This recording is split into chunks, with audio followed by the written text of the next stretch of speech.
Buenos días. Es una alegría estar nuevamente compartiendo la palabra del Señor. Me llena de gozo saber que Dios está tan interesado en que nosotros descubramos más de su propósito en su palabra, en la roca firme, en aquello que verdaderamente permanece.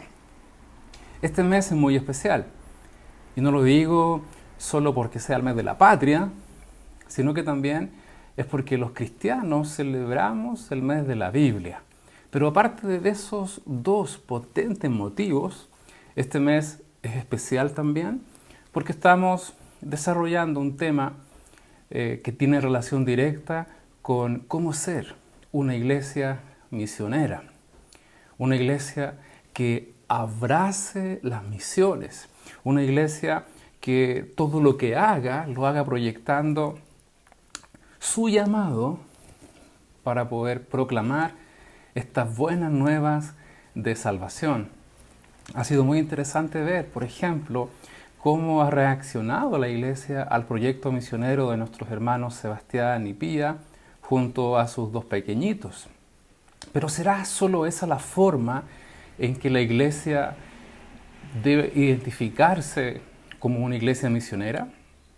¿Será que teniendo misioneros activos en una iglesia local, ese solo hecho significa que somos misioneros? Recordemos que nuestra iglesia local, hace más de 80 años, fue fundada por precisamente misioneros provenientes de Suecia, que obedeciendo al llamado del Señor y creyéndole de todo corazón, hicieron lo que debían hacer: predicar el Evangelio. Este mensaje tiene como finalidad abordar un aspecto de la importancia que la iglesia debe desarrollar para ser considerada como una iglesia que piensa y hace misiones. No solo se trata de organizar en nuestros programas cultos evangelísticos, sino que es mucho más que eso. Y a la luz de la palabra, me encantaría que pudiésemos descubrir la importancia de vivir como una iglesia misionera. Vayamos, por favor, al Evangelio de Mateo, capítulo 28, y desde el versículo 16 en adelante, dice de la siguiente manera: Pero los 11 discípulos se fueron a Galilea, al monte donde Jesús les había ordenado. Y cuando le vieron, le adoraron, pero algunos dudaban. Y Jesús se acercó y les habló diciendo: Toda potestad me es dada en el cielo y en la tierra. Por tanto, id y haced discípulos a todas las naciones, bautizándolos en el nombre del Padre, y del Hijo, y del Espíritu Santo, enseñándoles que guarden todas las cosas que os he mandado, y he aquí, yo estoy con vosotros todos los días hasta el fin del mundo.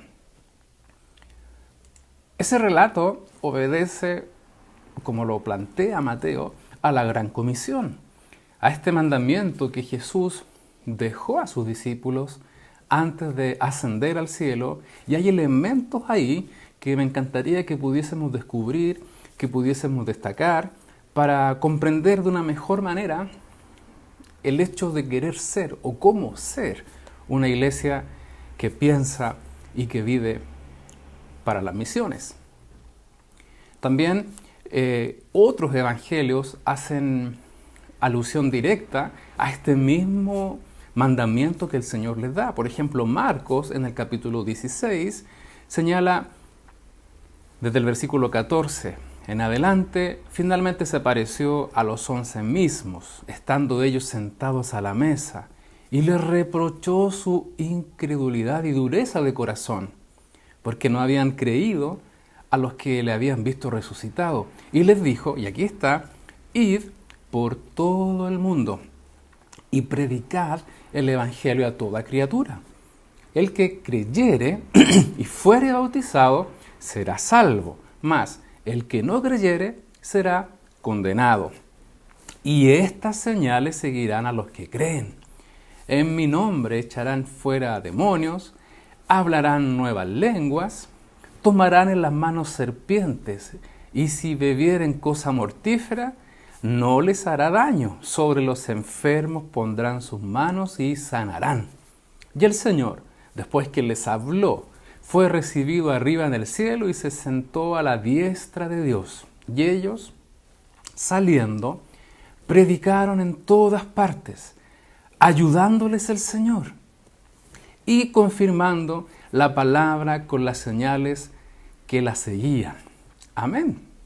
Este fue el relato de Juan Marcos respecto al testimonio que el mismo Pedro le dio de lo que fue ese momento cuando Jesús comisionó a sus discípulos. Pero ¿qué nos dice el otro evangelio? Lucas capítulo 24. Versículo 46 al 49 dice, y les dijo, así está escrito, y así fue necesario que el Cristo padeciese y resucitase de los muertos al tercer día, y que se predicase en su nombre el arrepentimiento y el perdón de pecados en todas las naciones, comenzando desde Jerusalén. Y vosotros sois testigos de estas cosas.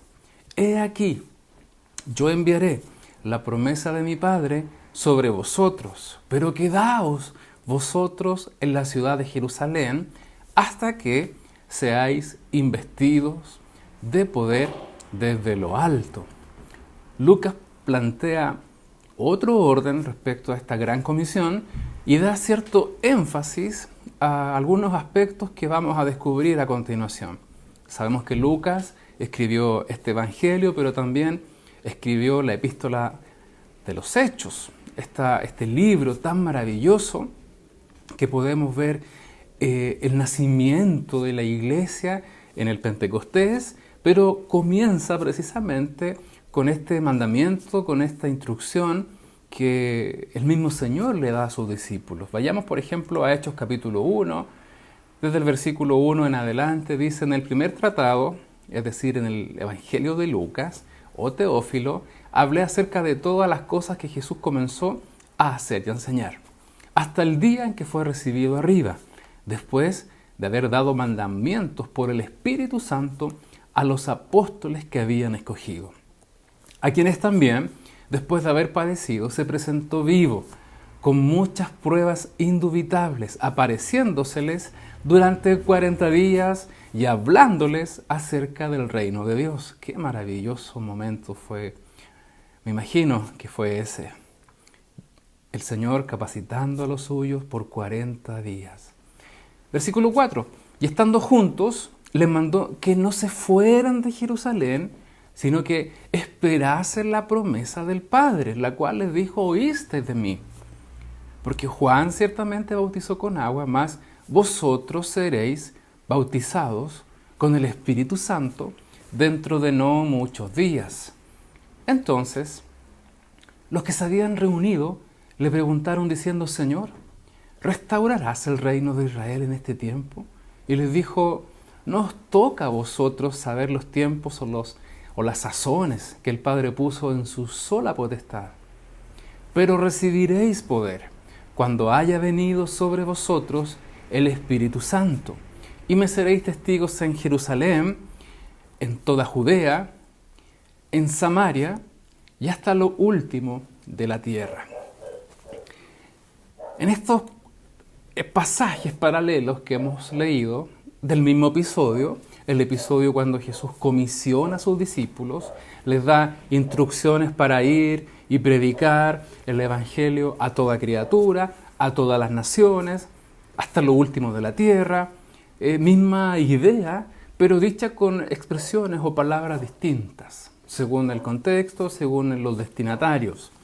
Vemos que, al parecer, la ordenanza primordial que el Señor les deja a sus discípulos era que sus vidas tenían que ser usadas para que este Evangelio pudiese llegar a toda persona, a toda nación. Me encanta cómo se traduce desde el original, cuando se refiere a nación, es a toda etnia, a todo pueblo, que el Evangelio pudiese llegar precisamente a todo ser humano.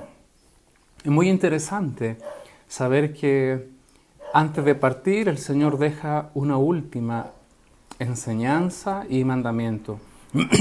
Vayan y prediquen. El apóstol Pablo, en la epístola a los Efesios, ocupa mucho de su tiempo, mucha de la importancia en vertir sobre esa epístola aspectos muy doctrinales, aspectos muy teológicos y aspectos en los cuales, en virtud de la enseñanza que da, comienza a exigir cambios en función de lo que se ha enseñado. En Efesios vemos, por ejemplo, la identidad de la iglesia. Aspectos tan maravillosos que nos hacen saber y conocer quiénes somos en el Señor. Pero también ocupa mucha fuerza para darnos a conocer la función de la iglesia. No solo saber lo que somos en el Señor, sino que también saber muy bien lo que debemos hacer. Y saben, y no es paradójico, no es azaroso, sino que toda la palabra es tan armónica. Y si somos iglesia, si somos hechos aceptos en el amado, si tenemos una herencia en los cielos, va a decir Pablo, si se nos ha revelado el misterio que estaba oculto y que Jesús, por medio de su obra en la cruz, ha provisto para nosotros, a los gentiles, salvación, es para que la iglesia viva en función de anunciar ese maravilloso evangelio.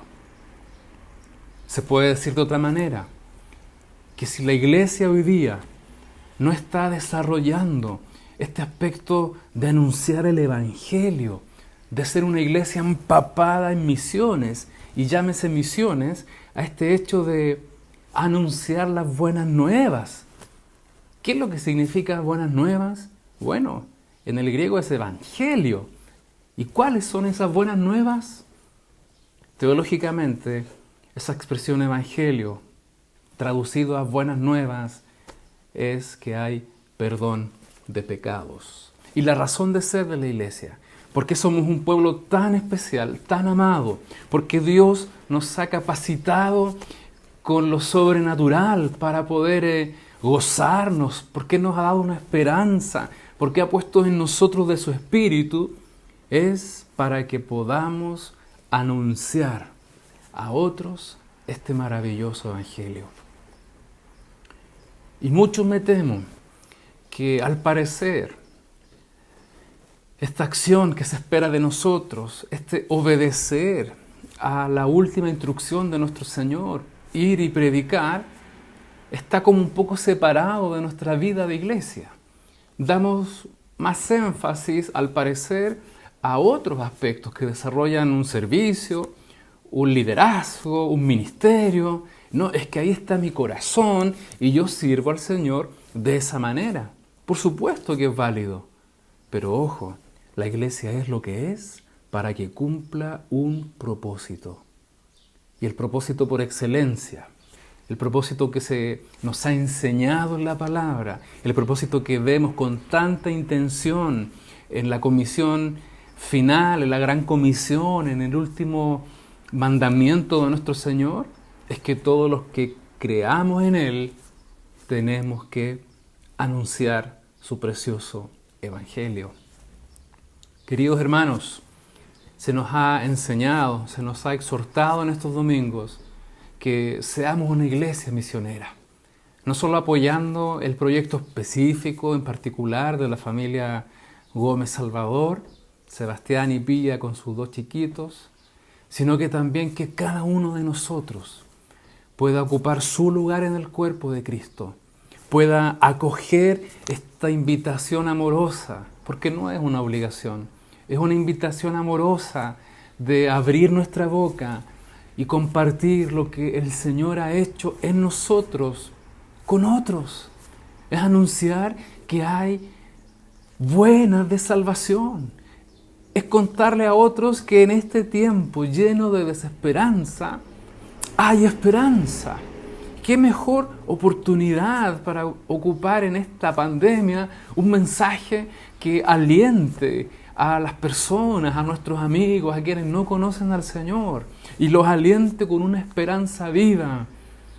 Que a pesar de que hayan amenazas, que a pesar de que muchos puedan morir, en Cristo estamos seguros. ¿Y cómo obtenemos esa seguridad? Presentando este plan maravilloso de salvación. Pero me temo que nuestra pasividad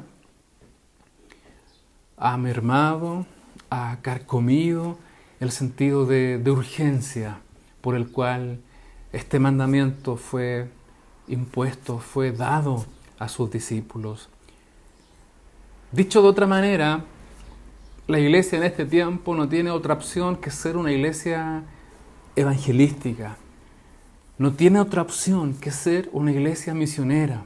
No puede ser la razón de su existencia sin que esté presente el evangelismo en todo su quehacer.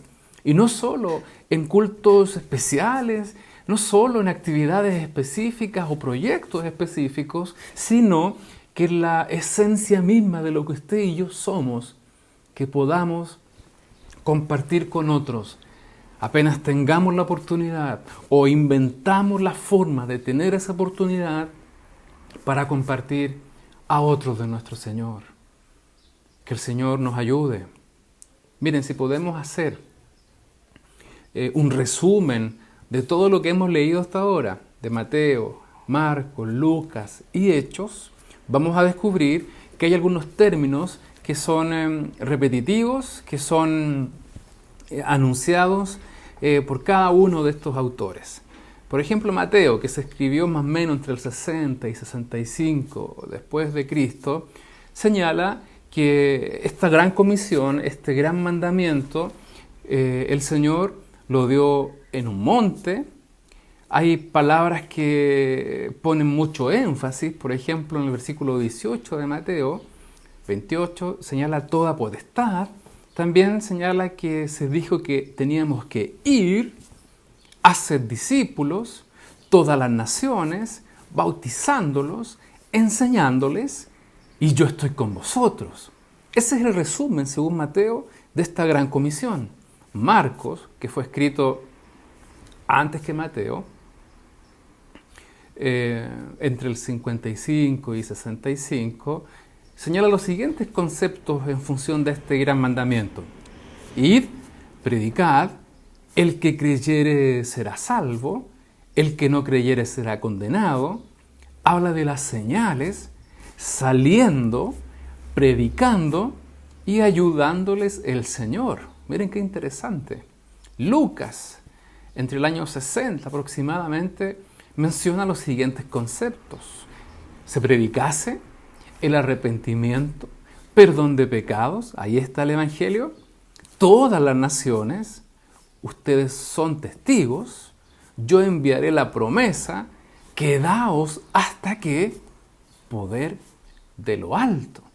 Y Hechos, que fue escrito posterior al Evangelio de Lucas, los conceptos que destaca son los siguientes: que no se fueran de Jerusalén, esperasen la promesa del Padre, vosotros seréis bautizados con el Espíritu Santo, pero recibiréis poder, venido sobre vosotros el Espíritu Santo, y me seréis testigos, Jerusalén, Judea, Samaria, y hasta lo último de la tierra.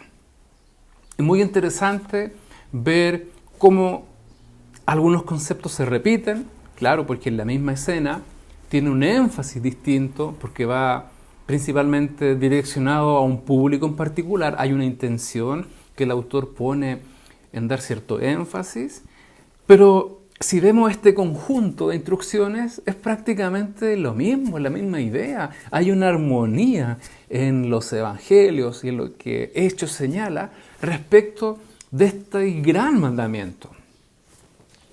En Hechos vemos, por ejemplo, que versículo 8 del capítulo 1 se dice: pero recibiréis poder cuando haya venido sobre vosotros el Espíritu Santo, y me seréis testigos en Jerusalén, Judea, Samaria, y hasta lo último de la tierra, es decir, su propia nación, la nación de Israel, Jerusalén, Judea, Samaria, y hasta lo último de la tierra.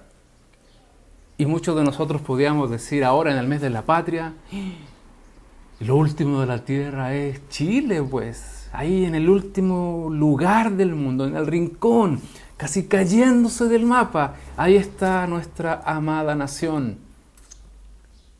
Suena muy, muy lindo, muy romántico, pero la intención del autor no fue esa, sino que se refiere a lo último de la tierra conocido hasta ese entonces. Y vamos a ver qué es lo que era. Por ejemplo, esta gran comisión, según el libro de los Hechos, se cumple en 3 partes.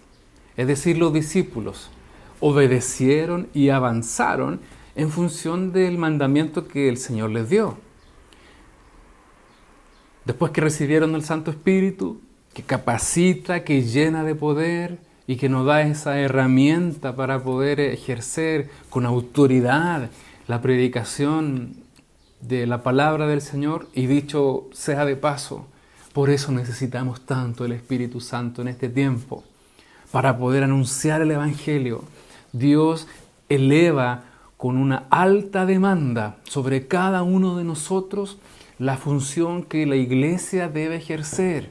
Y la iglesia somos nosotros, somos iglesia, debemos predicar, y por eso el Espíritu Santo es tan necesario, es indispensable para nuestra vida de iglesia. Busquemos su llenura en forma constante. Si no eres bautizado aún, comienza a conocerlo, comienza a desearlo, a necesitarlo, porque ante una alta exigencia, como es este mandamiento de ir y predicar, Dios provee lo mejor, nos capacita con lo mejor para que podamos ir y predicar. En el libro de los Hechos vemos que el capítulo 1, versículo 8, se cumple en forma cabal y perfecta. ¿A qué quiero llegar? Que cuando Lucas señala que el Evangelio debía ser predicado en Jerusalén, Judea, Samaria y hasta lo último de la tierra conocido hasta ese entonces era Roma, y el Evangelio debía llegar a Roma. Y del capítulo 1 al 8 vemos que precisamente el Evangelio es predicado en Jerusalén a través de Pedro y Juan. Del capítulo 8 al 13 del libro de los Hechos vemos que Felipe predica en Judea y Samaria. Se está cumpliendo el orden, el plan de Dios. Y desde el capítulo 13 al 28 vemos que Pablo llega a Roma y predica el Evangelio ahí, y ahí, estando encarcelado, escribe las epístolas tan valiosas que nos enseñan qué es lo que es la iglesia. Y en Roma, como dije hace un momento, se consideraba lo último de la tierra. Es decir, esta gran comisión, este mandamiento, fue cumplido con la ayuda del Espíritu Santo en la iglesia del primer siglo. Y gracias a Dios por la evidencia que Lucas nos aporta en cuanto a cómo se sucedieron los acontecimientos y cómo el Espíritu Santo fue indispensable. No se podía prescindir de Él para la obra a la que el Señor nos ha llamado. Si pudiésemos resumir aún más lo que Mateo, Marcos, Lucas y Hechos señalan respecto a esta gran comisión y cómo el Espíritu Santo es tan necesario en este obedecer, vemos que Mateo señala que toda potestad, como un concepto potente, señala la acción de id, y yo estoy con vosotros. Marcos repite esta expresión id, predicad, el que creyere será salvo, y ayudándoles el Señor. Nunca estaremos solos. Lucas en su evangelio señala que debía predicarse el arrepentimiento, perdón de pecados, ustedes son testigos, y Dios enviaría la promesa para cumplir aquello que se nos está demandando. Y es Hechos, que esperaseis la promesa del Padre, pero recibiréis poder cuando haya venido sobre vosotros el Espíritu Santo y me seréis testigos. Claro, el plan de Dios hoy día es que el Evangelio llegue a toda etnia, a toda nación, a todo lugar. Y la labor que van a ejercer nuestros hermanos, nuestros queridos hermanos, si el Señor así lo permite, pienso en Sebastián y Pía, es llegar a un lugar donde el Evangelio en un porcentaje de un 1% ha llegado a la población. Es un pueblo, es una etnia, es una nación no alcanzada.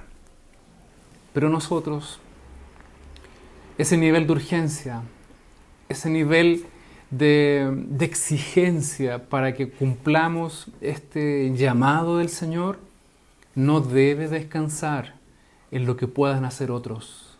No, sino que esto es parte tuya y mía. Debemos ejercerla, desarrollarla de manera tan natural en este tiempo. ¿Y cómo hacerlo?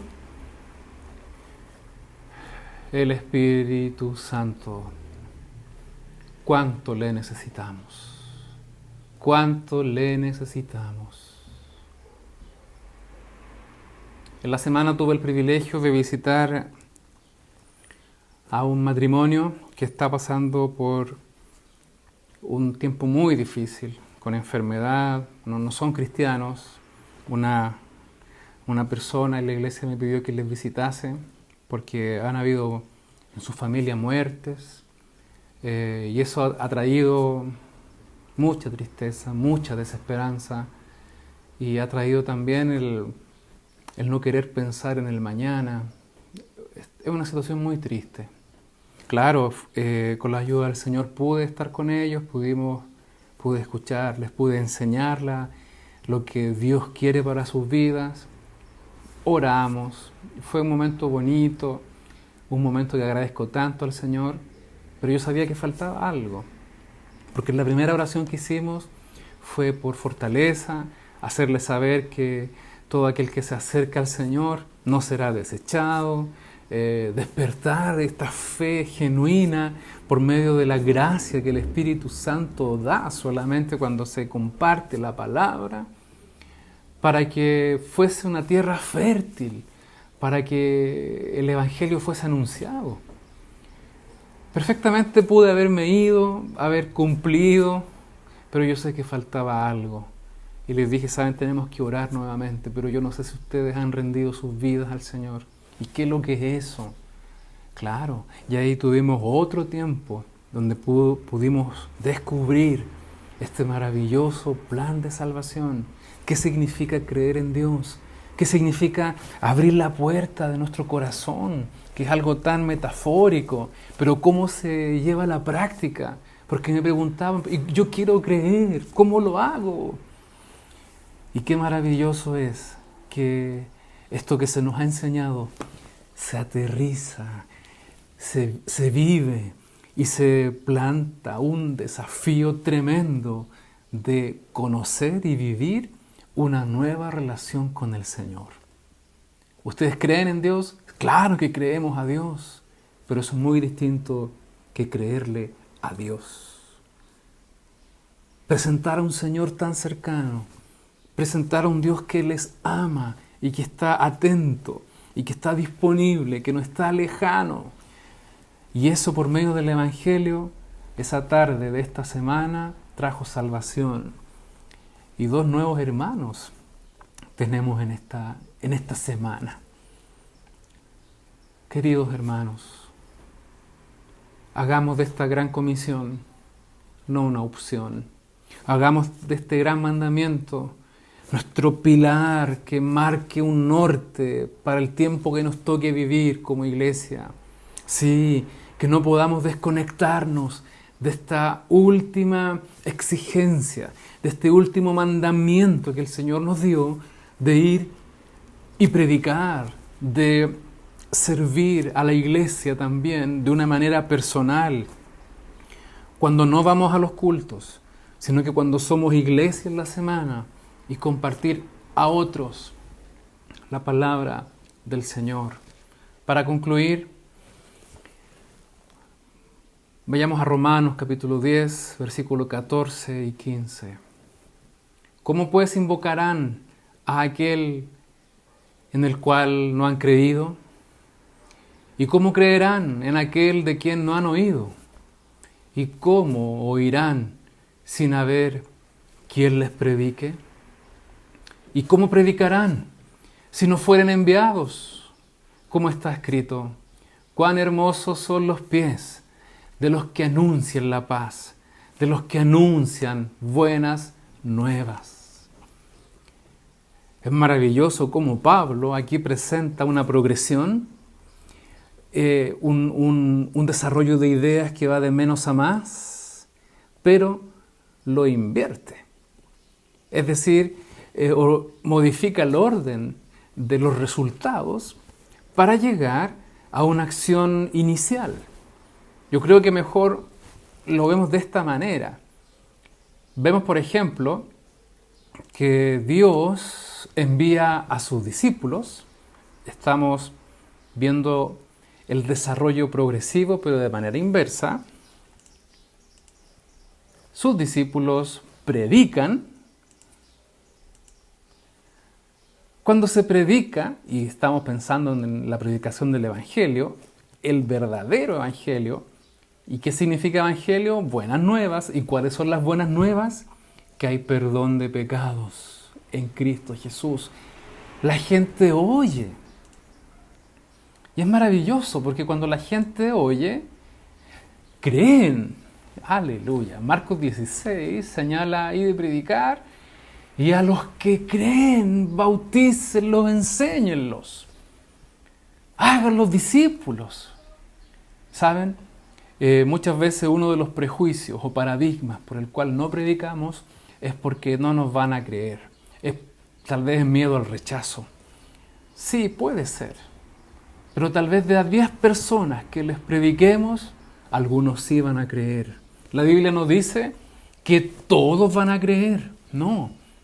Debemos poner mucha atención, animarnos y trabajar por aquellos que sí van a creer. La Biblia tampoco dice que cuando ustedes prediquen, nadie va a creer. No, sino que dice claramente que en medio de nuestro accionar de predicar el Evangelio, van a creer. Aleluya. Los que oyen van a creer. Y los que creen invocarán, ¿qué cosa? El nombre de nuestro Señor. Aleluya. Todo el que invoca al Señor será salvo. ¿Se dieron cuenta del orden inverso que Pablo utiliza para graficar esta secuencia, este proceso, si lo podemos llamar de esta manera, de salvación?